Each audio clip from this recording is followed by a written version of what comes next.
Folks, welcome to Everything Pro Wrestling. Everything Pro Wrestling is a show by the fans, for the fans. I am your host, Conrad Cushman. With me today is my boy, Robert Anderson. What's going on? Everyone else is super tired, so it's just going to be me and Robert for the review.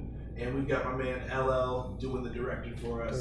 So we're going to upload this to YouTube. I apologize about any comments that we don't get to read, but I saw you guys in the Everything Pro Wrestling Facebook group. Shout out to everybody who took time to comment. And I'm going to give a special shout out to Sean and Mounty's Corner. I got to talk to both of those guys. They are in Canada, from Canada. So make sure you give Mounty a follow and make sure you show some love to Sean, who runs the Scumbags of Wrestling podcast.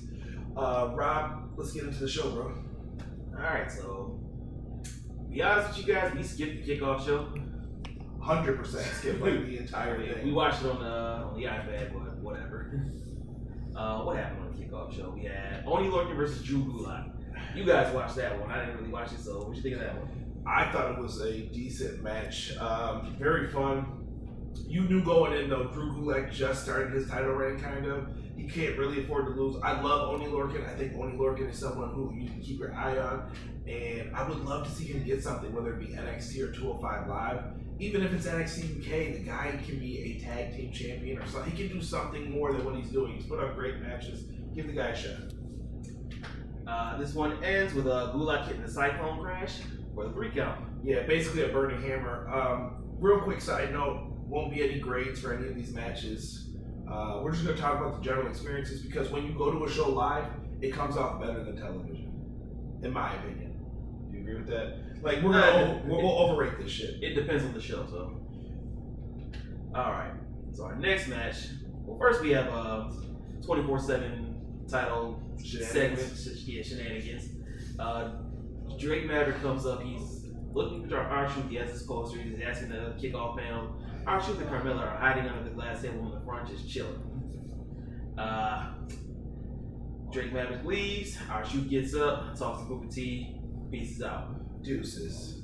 Next match. We were driving to the arena during this, so Apollo Crews, Buddy Murphy. The best kept secret in WWE. Actually, probably both of them. Welcome to the main roster because Buddy Murphy wins by disqualification because he got the shit kicked out of him by Eric Rowan. Yeah, Buddy Murphy took some good bumps in this one.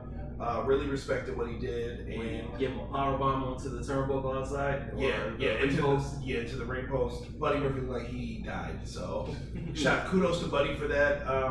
And I like the progression of storyline that we're seeing here with the whole Eric Rowan, Roman Reigns, Daniel Bryan thing. So it'll be very interesting to see what happens. And then we had a little special surprise for Canada. We're in Toronto. Elias comes out. He wants to have one of his little concerts. Who wants to walk with Elias? Apparently someone did. The Rated R superstar Edge comes out. On this day. A lot of people were mad about Edge not getting pyro. It was the pre-show. Come on, bro. You just spoiled the pyro, man. Well, we know it doesn't matter. Everybody knows about that. Anyway, Edge gives his first bump in years by giving Elias the spear. He looked good too. Yeah, they did some really good stuff. Edge got a spear in. I'm happy. I think it was just to pop the crowd. Yeah, they did good, and I'm glad to see Edge can still do something in the ring. Good for him, man. Then we had the women's tag team champions, Alexa Bliss and Nikki Cross, defending against the Iconics. I'm not a fan. I'm not a fan of either of these teams. What do you think of these women like titles? They're paperweights to me. Yeah, they were killed. Yeah. Who wins this match? Nikki Cross and Alexa Bliss retain. Yes, they retained their tag belts. I'm not mad at it. I mean, you just put the belts on them, so there's nothing that you can really say to really complain about it. And that was the end of the kickoff show. Thank God. No offense. No, listen, here's my thing. We went to that show. I was hurting in my seat that entire time because we didn't really get up. And we were stuck in the middle. It sucks. It just sucks to be there for that amount of time to sit in that chair. Could you imagine 2 more hours of it, Rob? Nope. That's why we did. No. The director even just said he could not imagine it. I could not imagine it either. Shout out to Cam, who's walking out in the background. He couldn't imagine it either. So, Let's get into the main card, Rob. All right, so we have our opener, the Raw Women's Champion Becky Lynch versus Natalya, the hometown girl, even though she's from Calgary, and they don't like Calgary in Toronto. Apparently. Time out, you said it wrong. She's from Calgary. Dramatic pause. Alberta, Canada. All right, continue. Hey, Lance Storm. I think this was a good match to start the show out. I think it was. It was really good placement because you had someone from the hometown. The crowd was hot for this one. I would say the crowd was 50-50 starting off at first. They kind of became... Hold on. Time out. This crowd was flip-floppy at its finest. True. But it started out 50-50. It progressively became more pro-Natty. I think it started off pro-Becky more so. I think people were cheering for Becky, I heard. Then it went to Natalya. Becky was getting booed. It was, maybe 50-50 is the best thing, like you said. It was crazy. But we had a couple different spots in here where they were using each other's finishers on each other. Becky Lynch locked in a bad-looking sharpshooter, in my opinion. That sharpshooter from the top rope was kind of dope, though. That was cool. That was dope. When she had her, was she even able to tap out at that point? Because it was like technically outside the ring. Dude, you know how submission matches rules are kind of, they're not explained very well, so you're just kind of there. Yeah. In the end, though, Becky locks in the disarmer. Natalya taps out in front of her home country. Dude, nothing surprised me with it. Natalya's in the same role she's been in. They tried to hype her up a little, and I'm glad she got the match. She won last year at SummerSlam. Daddy, I appreciate the hell out of you and the efforts that you do in the division, but Becky Lynch needs to keep the belt. Like I said, she's the elder stateswoman of the division. Yeah. She's there to make sure you got it. Big facts. So Becky wins. Celebrates, the crowd, they were back on her side a little bit, but they were still kind of sad for Natty. Yeah, of course. Did she get like some smatter of thank you Natty chants? Yeah. She's going away or something? She had some sympathy. From who? The crowd. The people who were cheering for her. Then we get into the most anticipated match on the card. Goldberg versus Dolph Ziggler. I saw you and Kyron Chase. Everybody was putting their timers out for this one as soon as it started. What did I time at? A minute 42? Yeah, on yours. So from when the bell rang to Goldberg's entrance was longer than this match, as I predicted. So I'm gonna give myself a little extra half point for that because I called that. This was okay. So it started out. They're standing there having a little face off. Everybody's like, "Oh, this is gonna go quick." Ziggler hits a super kick, goes for the pin, kicks out at 2. Ziggler hits another super kick, goes for the pin. Kicks out at 1. Ziggler goes for a third one. Not today. Shout out to D. Spear. Was it just spear jackhammer? Spear jackhammer. He pins him. GG. 1, 2, 3. Game over. Dolph Ziggler sucks. It's not over yet. Oh, well, technically it's not. The match is over. Hurrah! Goldberg gets his win. Goldberg did what he does best. They showcased him in a better light. As I said, remember, you need to let the younger guys put the older people over because it'll look better. I know that Undertaker Goldberg match was a dream match. Should never happen. Who dreamed that match? I'm just saying, people are like, oh my god, 2 stars from the Monday Night Wars are clashing. Yeah, but who's going to take the bumps? Who's going to do some of the work in the match? There was nobody to do the work. So this was a much better matchup for Bill Goldberg, in my opinion, for that. And same thing with Undertaker last month at Extreme Rules. Much better matchup for him. So anyway, Goldberg makes it up to the top of the ramp. Ziggler gets on the mic, says, "Hey, dipshit, anybody can get lucky once. You won't come down here and fight me man to man." Goldberg's like, "All right, you talking shit. I'll come down here and fight you man to man." Hits him with another spear. Goes away. Makes it halfway up the ramp. Ziggler can't keep his mouth shut. Anybody can get lucky twice. You won't come down here and fight me man to man. Did he come all the way from the back with the music hit again? Yeah, he was there. Goldberg was gone. He was like, "Yo, you just keep talking, boy." You know what? They did a good job making us care about it because we could have all completely it was fun. Right? Yeah, it was fun. So Goldberg comes back out. Ziggler gets up, or he yells Ziggler, and he's like, "I'm not gonna give you a jackhammer." Then he runs and hits him with a super spear, where he hits the rope like 3 times or whatever, lays him out.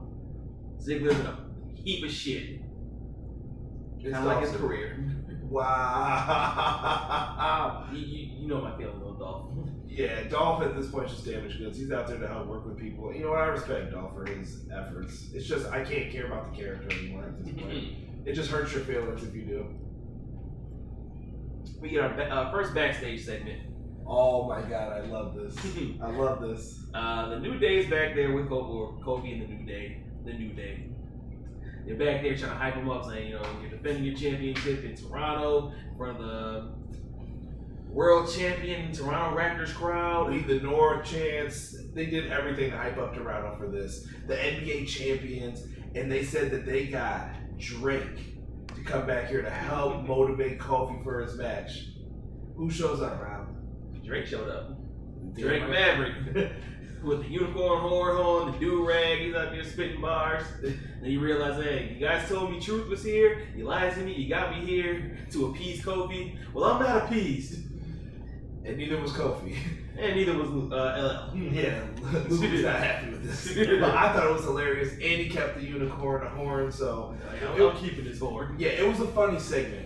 Like, that's comedy that I can appreciate versus what WWE usually does, where it's like, that wasn't funny, it was horrible, please stop. But good segment, though, all in all. This happened, this wasn't on camera, we had to kind of look into the crowd. Before AJ Styles and Ricochet started, Drake Maverick was over by the international announced teams, the Chinese team, the German team, blah, blah, blah. He's over there looking for R-Truth. R-Truth and Carmella were hiding under those tables again. I wonder how Corey Graves feels about Carmella hanging out with Truth all the time.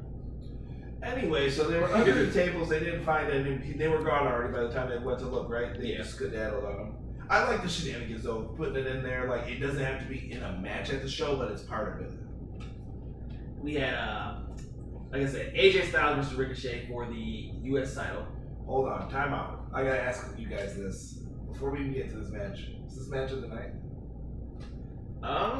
You know what? Yeah. You think so? I'm giving this match of the night. Moment of the night we'll get to later though. Okay. I'm just curious. I haven't decided yet what mine is. I'm just. But this match is everything you would expect and more. It's AJ and Ricochet.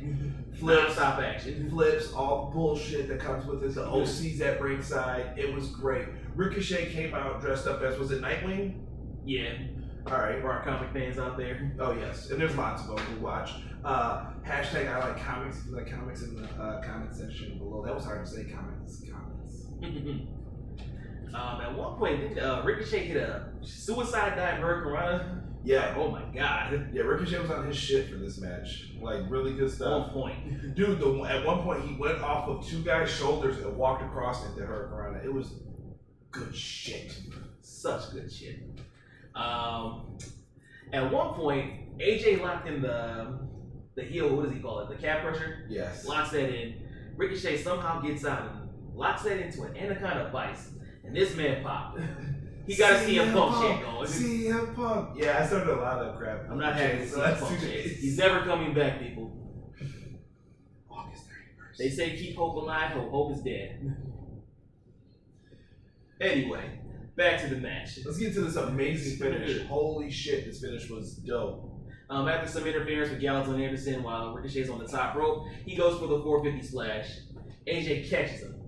Dude, Styles clash. Dude, not even. He catches him, dots his head on the ground like, you're gonna be okay.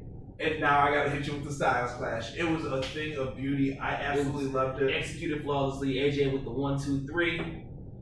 Then after the match, unnecessary, guys. You already won. You did not have to beat this man down like you did. They hit him with the magic killer. They stood over him, taunted him. Get out of this ring. Let me ask this. Ricochet is down and out, and then we cut to the next segment. Why didn't the Street Profits come and help if they were backstage like, cameras on us, here we go, it's our time. Well, they had to be there for their segment. My thing is, how come Biggie and Xavier didn't help, and didn't he help them last week?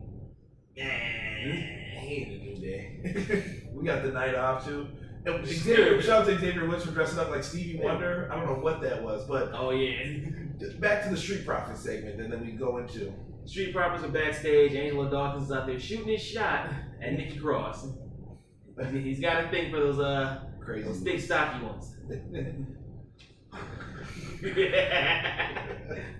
mean, hey, to each their own. We're live, pal. I'll let it go. They're back there. They're saucing it up. They're talking about Toronto Raptors. They the 6, we the North. Play to the crowd. Rocking their tag team championships that they retained, and Here comes Nature Boy Ric Flair. Woo! Styling, profiling. You know, they hit that whole spilt liquor absolutely. promo, limousine riding, jet flying, son of a gun, and they're having a hard time keeping those alligators down. They held it down. Good segment for Flair. Flair got a lot of love in the crowd. I don't know if people could hear it, but Ric Flair was loved by a lot of the people. So shout out to the fans for that. All right, now we get to our cool down match, in my opinion. Yes. Bayley versus Ember Moon. Why do people hate Bayley? I don't. Yo, Bayley was booed to shits in this match. But then she got her song sang to her. That what was it? Yo, the crowd was flip flopping. Listen, I wanna know. I don't even know the damn song, but I don't know why they do that to Bayley. I don't get it. It started over in London. No, I'm just saying I don't understand why they booed her. I don't understand where the hate is coming from for Bayley. We even heard "We Want Sasha" chants at some point in this. And then we have some "No, we don't" chants. Listen, I love Sasha as much as anybody else, but can we just let Bayley do her thing? I don't know where we're at with this. And either woman winning this, I would have been happy with. See, in my opinion, this match kind of felt like it was a step off. Yeah, I felt like they didn't really mess too much up, but they didn't really. And you know what was hard though? They're both baby faces. So they kind of had to have a babyface versus babyface match, and it sucked a little. Bayley gets the win with the belly to Bayley off the top. I ain't got nothing else to say about it at this point. Crowd did pop for that though. Yeah, it was good stuff. Our next match, Shane McMahon versus Kevin Owens.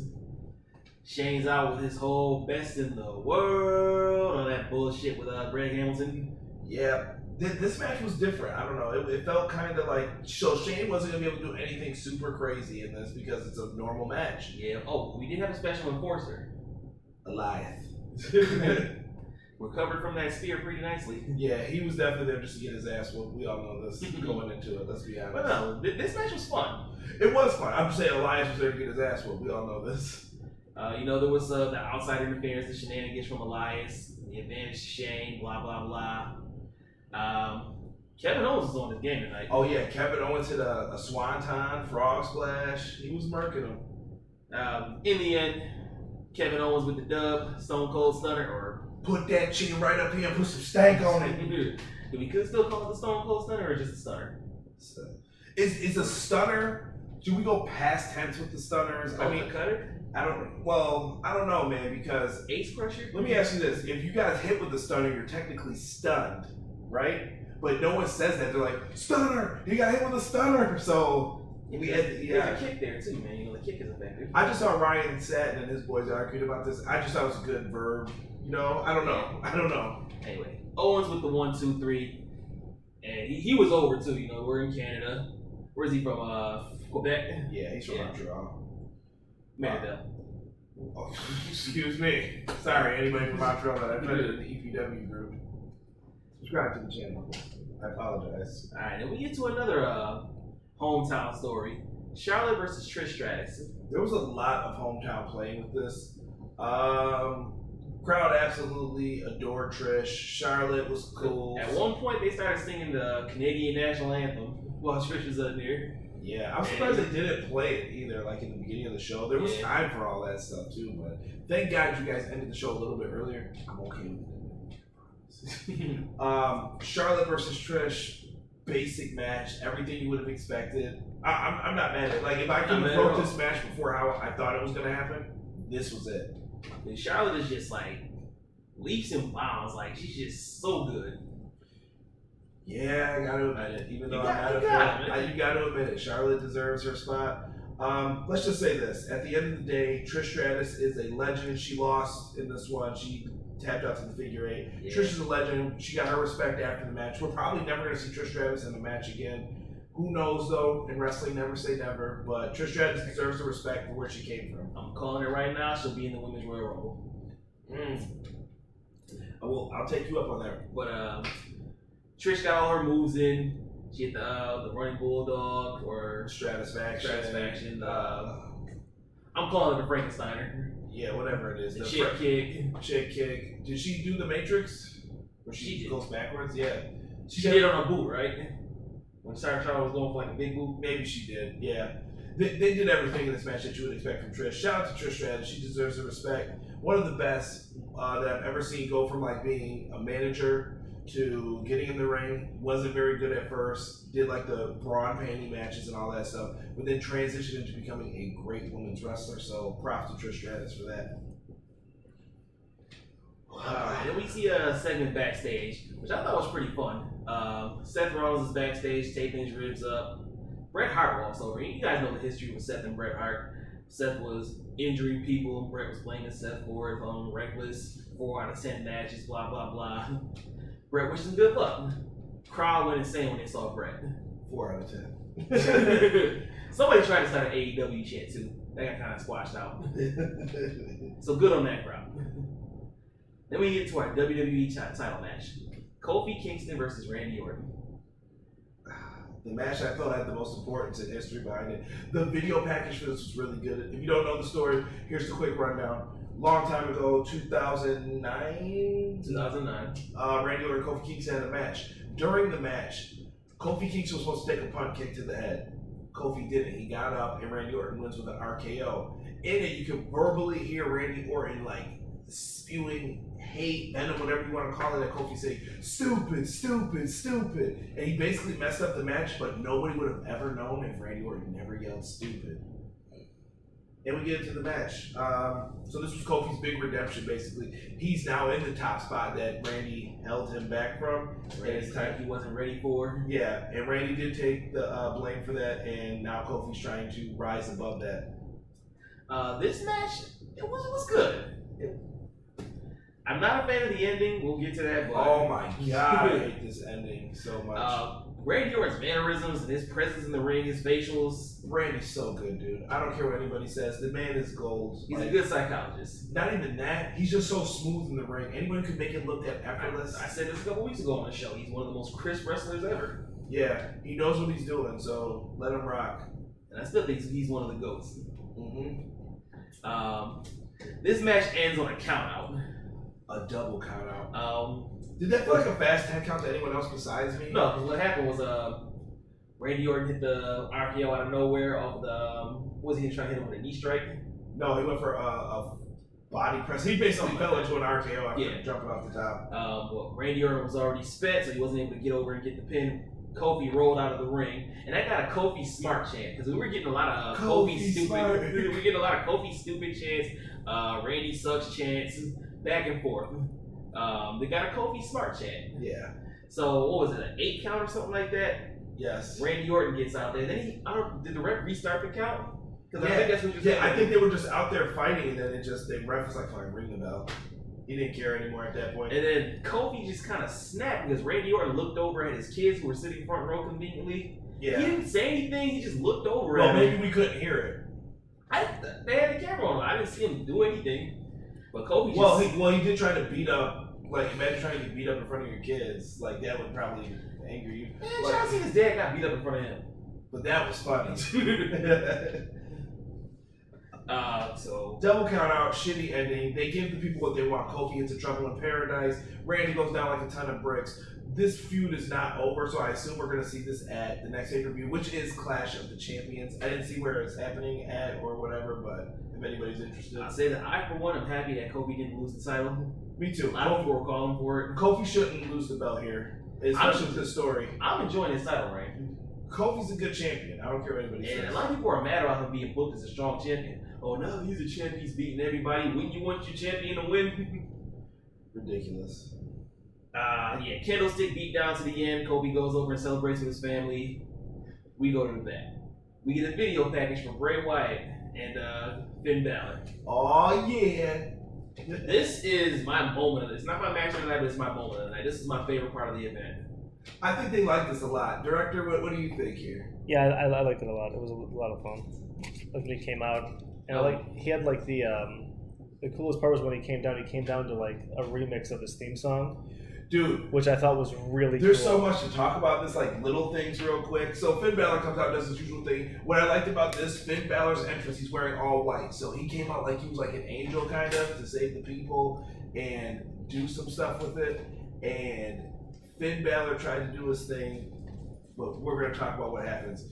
As the director explained, we had Bray Wyatt come out to kind of like a remix of his theme. Like, it was dope. It was kind of hard rock, but you can still hear the Catching Flies lyrics and everything else. Rob, tell them about the lantern. Oh, the lantern with the dismembered head? Look like some God of War stuff? It's Bray Wyatt's head. They went all out for this, and everybody loved it. He got a holy shit chant for an entrance. Dude, that hasn't happened since Finn Balor made his debut as a demon down in NXT. Dude, that is so dope. I love it. Absolutely love it. Chills. Goosebumps. Once again, when I say this, I'm not lying to you guys. Like, I have goosebumps on my arm talking about this. You cannot mess this up. And you have something here. And it's like Bray's last chance to do something big, I feel like. He's still young enough, too, so. Absolutely. Shout out to my man Steve Chahowski, who's in the Everything Pro Wrestling group. He brought up some really good stuff about Bray's mannerisms during the match of teasing the old stuff but mixing it new as well. I thought that was very well done. There was an internal struggle going on inside his head. He was like, what was it, heel and hurt? Yeah, he played into the hands and everything else and the Firefly stuff. It all made sense kind of when it came together for this. One point in this match though, Bray Wyatt tried to snap Finn Balor's neck. Like, he just grabbed his head and just, like, that's attempted murder, buddy. But he's like a horror film character. I love horror films, by the way. And we also got the answer to Bray will be wrestling in the mask. Yes, it was good stuff, dude. The only thing I don't like about like his attire are his pants, only because he looks like one of like the Batman Returns henchmen from the video game. I hate those striped pants. Yeah, from the first level with the clowns. Yes. Yeah. No, I was thinking more like a circus ringmaster kind of like a freak show type. Oh, yeah. That, I mean, I don't hate it. It's a little thing, but I was just like, okay. And I mean, eventually maybe he'll go into leather pants or something different. I do this every year too. When I buy that stupid WWE 2K game, I always play as Bray Wyatt first. Coming out October 22nd. Nobody cares. I'll be streaming on the channel. Damn. Fix the engine. We'll save that topic for another video. Like I always pick Bray Wyatt first. This year I was planning on doing Matt Riddle, but now I think I'm gonna go back to Bray Wyatt. Bray Wyatt with the dub. Mandible claw. What was it? Finn Balor got some offense back and he went from sling blade, drop kick into the ropes. Finn hits all of his signature moves, and when he goes for the coup de grace, Bray catches him with the mandible claw in midair. It was like a thing of beauty because Finn fell down like, what the hell is this? What happened? And he eventually just, I wouldn't want to say choked him out, but he like kind of smothered him. Let me ask you this: what version of the mandible claw do you think he gave him? You know, Jim Ross's hurt versions, the one that hurts you, where you push down on somebody, or the one where you're like, okay, I'll make this up. Oh, God! Just see the one where JR got the mandible claw for that reference. But Bray Wyatt gets the win, much needed. Thank God for this new character, for this man. Please do this right now. Please. I don't know. All right, let's get to our main event. WWE Universal Champion Brock Lesnar defending against Seth Rollins. Seth Rollins was hated. For sure. I would say 75% were booing this man. Dude, you call him Seth Merrow. Come on.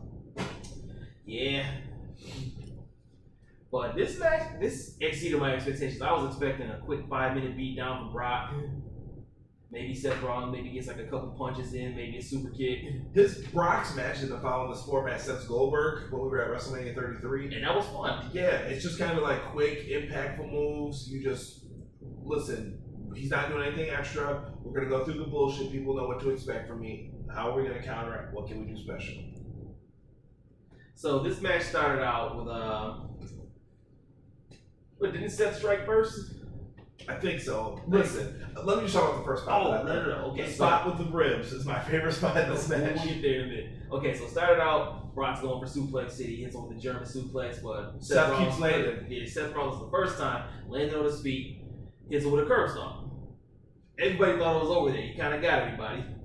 He does the same thing again. He flips out of it, doesn't get the curb stomp this time, but he knocks Brock out the ring. Goes for a curb stomp off the apron, hits that, but he's outside the ring. Then Brock starts making his comeback. Yeah, Brock dominated. Yeah, I have no complaints about this. They did a lot of really fun stuff in this one. Talk about your ribs, Sly. Dude, the rib tape around Seth Rollins. He comes out with his ribs all taped up, you know, the usual. Brock Lesnar at one point does not give a shit about this man's life. Picks him up by the tape, and you just see Seth dangling like he got a Melvin in elementary school. He's just like, yeah. And he just swings him around. He throws him like he's garbage, and I absolutely love that spot. Brock Lesnar is such an evil villain bastard. He just reminds me of Drago from Rocky IV. I'm just like, oh, dude, how can you not hate Brock? And he's so good. Eventually, they end up back outside the ring. Brock, he's teasing. He's gonna put him on an F5 through the table. Rollins gets up, he knocks him onto the table. It's a frog splash from the top rope onto the table. And my man who's directing right now definitely said that spot looked brutal because the table broke after the impact. So he's like, yeah, that hurt. Yeah. It gave me shades of, what was that, Shawn Michaels, what was that, WrestleMania 24? With Kurt Angle? Or 21? No, 24 against Ric Flair. When he hit the moonsault. He hits the table, then all of a sudden you're like, yeah, I know he broke his wrist, then he falls on it again, then it breaks. It's like, that sucked. Anyway, so after that table spot, they get back into the ring. Brock goes for an F5. Rollins with the DDT. Brock gets up, super kick, curb stomp. We have a new Universal Champion. And the crowd was actually back on Seth's side at this time. Not everybody. Seth Rollins needs to continue this momentum that he has right now. This man will be posting a picture at a EPW show. No, I'm not posting it. That was a video I took. But it was just me making it such a serious face. I've got nothing else to really say about it. Seth Rollins, don't do any more stuff with Becky Lynch. Cut that shit out. I don't care that they're dating. Rollins needs to wrestle his matches and make sure that he does what he has to do. Focus on your show and not on Twitter. Yeah, facts. We don't need to hear about your bank account. Then again, I guess we're too broke to talk about it, right? Big facts. Big facts. So, Seth, your bank account's bigger than ours. So, overall thoughts on the show? I thought it was a fun SummerSlam show. I really can't complain. It was fun. It was better than I expected. Yes, I'm sad that we didn't see like Nakamura, Ali. There were so many talented people left off of this, but the cards are gonna be like that sometimes. And there were no tag matches. There was a report. I think it was Ringside News put it out that Drew McIntyre was mad that he wasn't booked on SummerSlam. But you gotta think about it. Drew wasn't booked. Roman wasn't booked.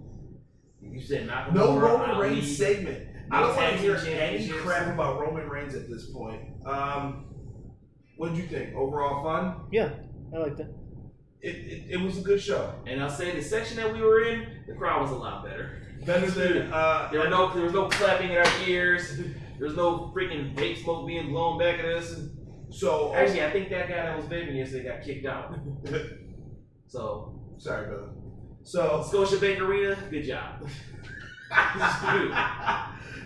Let's end this right. I mean, Rob, what do you think? Takeover or this? Well, do we still continue the streak of Takeover was better than SummerSlam? I'll say I had more fun at Takeover, but I'm not mad at SummerSlam. I'm glad I was there.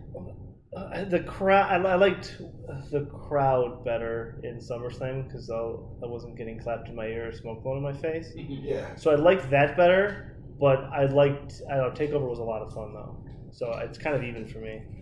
I think that Takeover was better for quality of matches and everything else, but they did a WWE show. Takeover feels like independent wrestling kind of more so, and this was a WWE show. You know what you're going to get. It is what it is. It's Vince McMahon's wrestling style. I wasn't mad. I can't complain. And are you looking forward to Raw tomorrow? I'm looking more forward to the review tomorrow.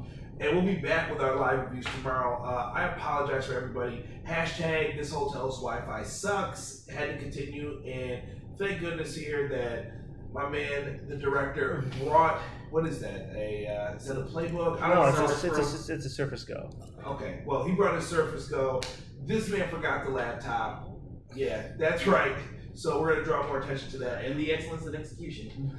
Yeah, executing, not bringing the laptop. So we'll be back with our live review of Monday Night Raw tomorrow. We'll be leaving here tomorrow morning at some point. But I hope you guys enjoyed this review. I apologize about the quality of the video for yesterday. I'm not taking it down because that's the only way you're probably going to hear my NXT TakeOver thoughts until I do a retro review on it when I forget what I said. But other than that, maybe we'll see Johnny Gargano get called up to one of the rosters this weekend, or not this weekend, this Raw or SmackDown show. I hope. Not 205 Live. Put him on SmackDown. Please not, because Drew Gulak's losing the belt as soon as it happens, I hope then. But I want to see Johnny in a really good spot, and I want to see Tommaso come back to NXT. I think he's got unfinished business now. Yeah. Also, I bought my first real belt. Oh yeah, that's Big Rap's belt right here. This thing is a thing of beauty if you are a fan of the Attitude Era. Heavy as hell too. Yeah, it's a beaut though. I really like that belt. Other than that, guys, make sure you hit that like button for me. Click subscribe if this is your first time watching. And one more thing, guys. Check out all the links in the description box below. Rob created some new t-shirts. We got NWO shirts up. We got all the ways to listen to the podcast. We got some more shirts coming eventually within the next couple weeks. Next week we're having 2 more designs up. Yeah, we got some really good stuff happening with everything pro wrestling, and I love this group, everything that's being done. And shout out to my director Lou, who took care of everything for us today. This is Conrad Cushman. It's your boy Robert Anderson. And my man Lou, and everybody that joined us for the trip. We had a good time, had fun. Toronto, you've been cool as hell. Peace.